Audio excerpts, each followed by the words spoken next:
je suis Nathalie, créatrice du blog nathalie-fossa.com dédié à la parentalité.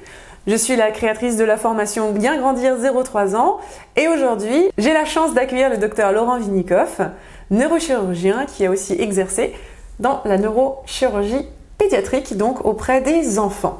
Et aujourd'hui, j'aimerais parler d'un sujet qui préoccupe souvent les parents, qui est le syndrome de la tête plate. Donc les bébés qui se retrouvent avec la tête plate, tout simplement. Alors, question d'introduction, pourquoi certains bébés ont la tête plate?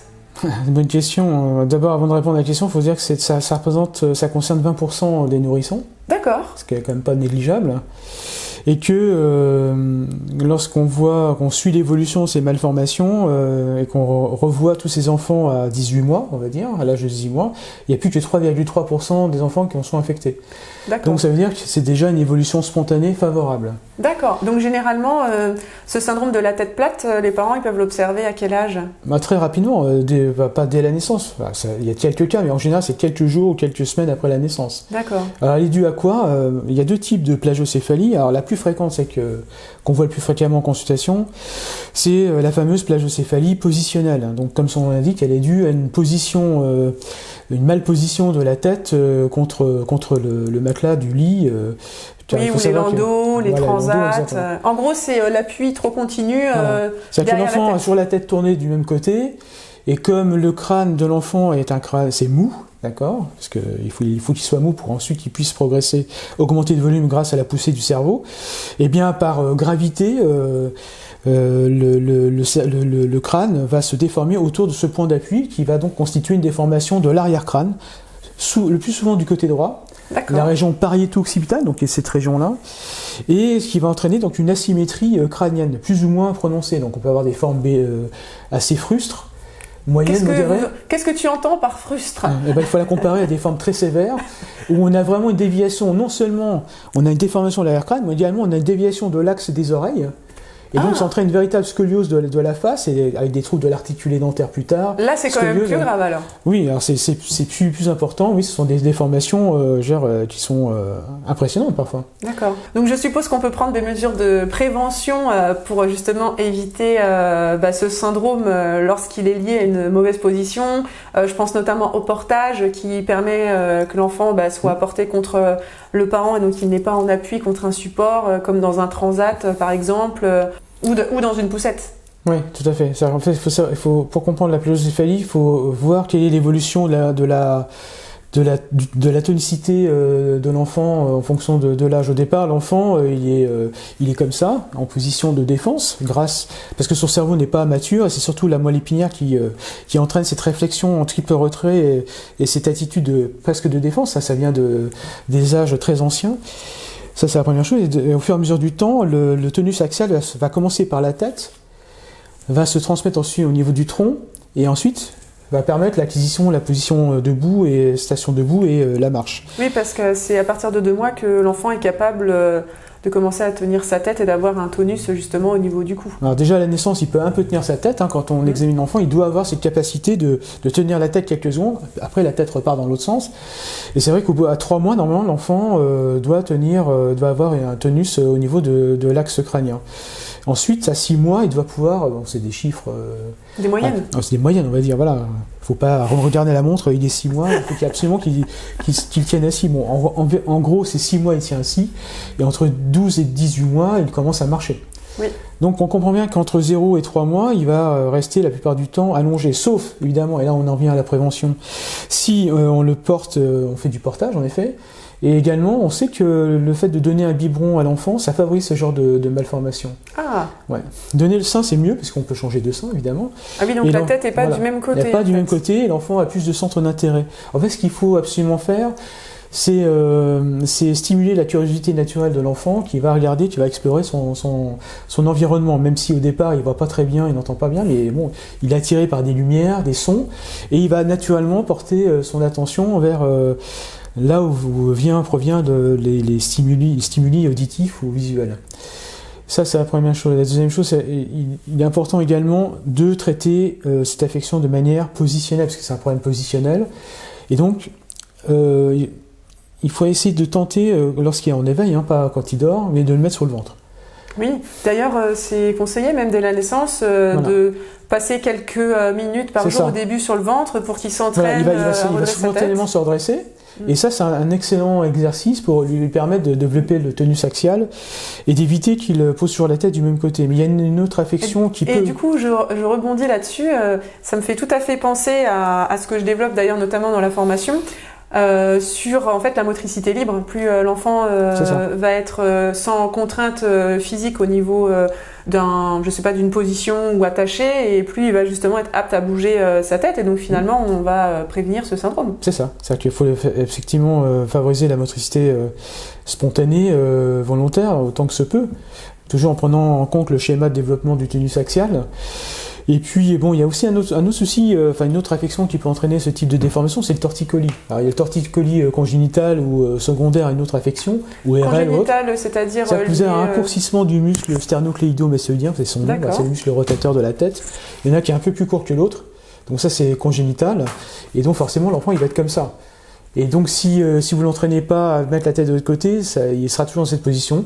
Mais même si on fait cet exercice de le mettre de l'autre côté, il a une espèce de corde qui va l'empêcher de tourner la tête. Alors parfois on est obligé de sectionner cette corde, de faire une intervention. Est-ce que ça peut se travailler avec de l'ostéopathie par exemple ? Oui, alors l'ostéopathie elle va plutôt s'intéresser effectivement à l'aspect torticolis. D'accord. Au niveau de la, du massage du crâne. Cela dit, je crois plus, je pense que l'ostéopathie est beaucoup plus efficace sur le travail du torticolis quand il existe, que sur la manipulation même des os du crâne. Oui, en fait, en débloquant du coup le cou, l'enfant n'a plus la tête bloquée d'un côté, donc forcément, il ne sera plus tout le temps appuyé du même côté, et donc la plagiocéphalie devrait disparaître d'elle-même. Oui, alors nous, on a nous-mêmes médecins induit ces plagiocéphalies. Je dois reconnaître que dans les années 90, il y a eu une explosion des plagiocéphalies à cause de nous. Pourquoi ? Parce que on a dit maintenant il ne faut plus que les enfants dorment sur le ventre, il faut qu'ils dorment sur le dos. C'était une prévention aussi de la mort subite du nourrisson. Voilà, donc il faut choisir il faut trouver un juste milieu, mais c'est vrai que dans les années 90, les pédiatres ont dit non, maintenant vous arrêtez de les mettre sur le ventre, vous les mettez sur le dos. Bon, bref, il y a eu beaucoup moins de morts subites de nourrissons. Par contre, il y a eu une explosion des déformations crâniennes. D'accord. C'est vraiment pour ça qu'il faut, dans la journée, que l'enfant soit un maximum pas allongé sur le dos, quoi, finalement. C'est ça. Donc, il faut le stimuler au maximum, et même, il faut aménager sa chambre, enfin, son lit dans la chambre. C'est-à-dire, il faut peut-être tourner le lit du côté opposé où il a sa déformation pour pouvoir... qu'il regarde la lumière de la porte de sa chambre. Quand les parents viennent, la maman vient, il tourne la tête, il va essayer de la chercher du regard. La chercher du regard. Et donc, c'est tous ces entre guillemets traitements, recommandations qu'on donne aux parents. Donc, il faut le mettre sur le côté, si c'est possible. Dès qu'il est réveillé, il faut le mettre en ce qu'on appelle un décubitus latéral, le mettre sur le côté, du côté opposé. Aménager sa chambre de sorte que il faut le stimuler de l'autre côté. Dans la journée, le mettre quelques minutes sur le ventre pour le stimuler en extension, et ensuite le mettre éventuellement dans un siège incliné et mettre des jouets pour essayer d'attirer son attention. Plus d'un côté que de l'autre. Donc en fait, il faut beaucoup stimuler l'enfant et puis surtout promouvoir l'allaitement maternel, parce que ça permet également d'avoir une rotation naturelle. On a beaucoup moins c'est ce qu'on a appris, beaucoup moins de plagiocéphalie positionnelle chez les mamans qui allaitent naturellement. C'est très intéressant tout ça. Donc normalement, si j'ai bien compris, lors de la prise en charge, si toutes ces mesures sont mises en place, elles devraient disparaître naturellement. Absolument, parce qu'on passe de 20%, comme tout à l'heure j'ai dit, 20% à 3,3%. D'accord. Après... Alors si justement cette plagiocéphalie est encore là, malgré toutes ces choses qui ont été mises en place. Alors, attention, alors après il y a plagiocéphalie, on a dit qu'il y a des formes sévères et des formes moins sévères. D'accord. Bon, alors après c'est vrai que c'est une appréciation, on va dire, personnelle, on va dire. Oui, c'est lors de la consultation. Voilà, le chirurgien dit oui, c'est rien, mais bon, les parents, ils disent mais mon enfant, il a quand même la tête de travers et tout. Oui, mais enfin bon, c'est pas. Voilà, il y a déjà ce débat-là. Maintenant, ce débat-là est important parce que qu'est-ce qu'on peut faire ? Alors, premièrement, il faut savoir que la plagiocéphalie positionnelle ne relève pas d'un traitement chirurgical. D'accord. Donc, c'est assez curieux de retrouver des enfants en consultation de neurochirurgie, alors que c'est pas chirurgical. Mais il y a l'autre type de plagiocéphalie qui est dû à la synostose, ou en d'autres termes à la sudure précoce des sutures du crâne que j'ai montré, et qui entraîne... Est-ce que tu pourrais nous remontrer cette histoire de soudure précoce ? Voilà, c'est ça. Donc ça, c'est un moulage de crâne de nouveau-né. Donc vous voyez que l'os du crâne n'est pas fait en une seule pièce, il est fait de plusieurs pièces. Il y a les os frontaux, les os pariétaux, l'os occipital, et ces pièces osseuses sont articulées via des sutures. C'est mobile en fait. C'est mobile, c'est-à-dire qu'en fait le cerveau, en augmentant son volume au fur et à mesure du temps, va écarter les os du crâne, et l'espace créé par l'écartement va être comblé par de l'os qui va s'apposer au fur et à mesure. En fait, l'os du crâne pousse. Exactement, l'os du crâne pousse, mais il est obligé de ne pas être soudé pour permettre au cerveau de se développer. D'accord. Alors il y a des pathologies qui soudent précocement ces sutures. Voilà, et notamment on peut avoir ici, notamment la suture qui est ici, entre l'os pariétal et l'occipital, qui peut se souder précocement et donner une plagiocéphalie. D'accord. Qui n'a rien à voir avec la plagiocéphalie positionnelle. D'accord. Et celle-là, effectivement, peut relever d'une chirurgie. D'accord. De correctrice. Donc, si la plagiocéphalie positionnelle n'est pas chirurgicale, elle se traite par les mesures dont on a parlé. Mais également, on a d'autres moyens, des moyens orthopédiques qui consistent à mettre des casques sur la tête des enfants et qui permettent d'exercer des pressions ou d'orienter le développement du crâne. Donc, il y a deux types de casques. Il y a des casques passifs. C'est-à-dire que l'enfant n'a pas fini sa croissance crânienne et cérébrale, donc on va mouler un casque et le crâne va se loger dans l'espace qu'on aura créé.